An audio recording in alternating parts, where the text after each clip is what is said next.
लीजिए सुनिए आचार्य चतुर्सेन शास्त्री के लिखे उपन्यास वयम रक्षामः का 26वां भाग पौरव मेरी यानी समीर गोस्वामी की आवाज में। नहुष का बड़ा पुत्र यति ऋषि था। ययाति दूसरे पुत्र उसके उत्तराधिकारी हुए।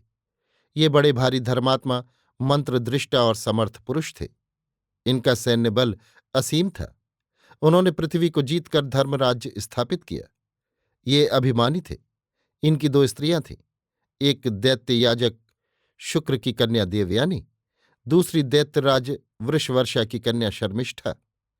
देवयानी से यदु और तुर्वश दो पुत्र तथा शर्मिष्ठा से अनु, दुह और पुरु ये तीन पुत्र हुए।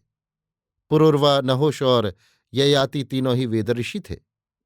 पाठकों को स्मरण होगा कि पुरुरवा का वंश असुर याजक अत्रि से संबंधित था। अब ययाति का विवाह दैत्यराज की पुत्री तथा दैत्य गुरु की पुत्री से होने तथा वैवस्वत मनु की पुत्री के कुल में होने के कारण वे दैत्यों और आर्यों के सब कुलों में सुपूजित हो गए। वे बड़े भारी शासक और दृढ़चित्त पुरुष थे। उनकी रुद्र से मित्रता हो गई। रुद्र ने इन्हें एक दिव्य रथ दिया। ये रथ जन्मेजय द्वितीय तक उनके वंशधरों के पास रहा। पीछे वृहद रथ द्वारा जरासंध को मिला। इनके पांचों पुत्र भी वंशकर हुए। परंतु इसी समय एक खेदजनक असाधारण घटना हो गई। एक बार चैत्र रथ वन में मृगया करते हुए उसकी भेंट विश्ववाची अप्सरा से हो गई। राजा विश्ववाची के रूप यौवन को देखकर मोहित हो गया और उससे रति की याचना की। विश्ववाची ने कहा, हे धर्मात्मा, आप सब धर्मों के ज्ञाता महाराज हैं। मैं गंधर्वी हूं और पितृसंज्ञा में हमारी कुल परंपरा है। तुम भार्या रूप में अग्नि की साक्षी देकर मुझे ग्रहण करो तो मैं तुम्हारे साथ रति करने में प्रसन्न हूं। राजा ने ये बात स्वीकार कर ली और अग्नियाधान कर अग्नि की साक्षी में विश्वाची को ग्रहण किया।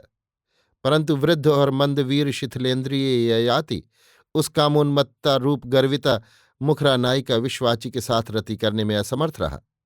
इस पर विश्वाची ने उसकी हंसी उड़ाई और कहा, राजन, धर्मात्मा होकर ये जानते हुए भी कि तुम वृद्ध और शिथिलेंद्रिय हतकाम पुरुष हो, तुमने मेरे यौवन को कलंकित किया। अब कहो, कुलवती होकर मैं कैसे किस पुरुष से रति याचना करूं? इससे तुम्हारा इसी में भला है कि तुम ही इसका प्रबंध कर दो, जिससे कुल मर्यादा भी रहे और धर्म भी रहे। ययाति ने सोच विचार कर एक उपाय स्थिर किया। उस काल में असुरों में ऐसा करना निंदनीय नहीं गिना जाता था। उसने एक एक कर अपने पांचों पुत्रों से अनुरोध किया कि वे अपना यौवन मुझे दें, अर्थात मेरे स्थान पर विश्वाची को रतिदान करें। परंतु ययाति के चार पुत्रों ने मातृगामी होना स्वीकार नहीं किया, किंतु पांचवां पुत्र राजी हो गया और उसने रतिदान से विश्वाची अप्सरा को संतुष्ट कर दिया। इस घटना से ययाति को बड़ी ग्लानि और क्षोभ उत्पन्न हुआ। वो आप ही कहने लगा, हाय हाय, कामोपभोग से काम शांति नहीं होती। भोग तृष्णा प्राणों को नाश करने वाली है। इससे इसे प्रथम ही से त्याग देना अच्छा है। ये कैसा आश्चर्य है कि शरीर जीर्ण होने पर भी काम तृष्णा जीर्ण नहीं होती। इस प्रकार ययाति के मन में घोर ग्लानि उत्पन्न हुई और वो अपने पुत्रों को राज्य बांट भृगुतुंग पर जा अन्न जल त्याग प्राण त्यागने जा बैठा और अंत में वहीं प्राण त्याग दिए।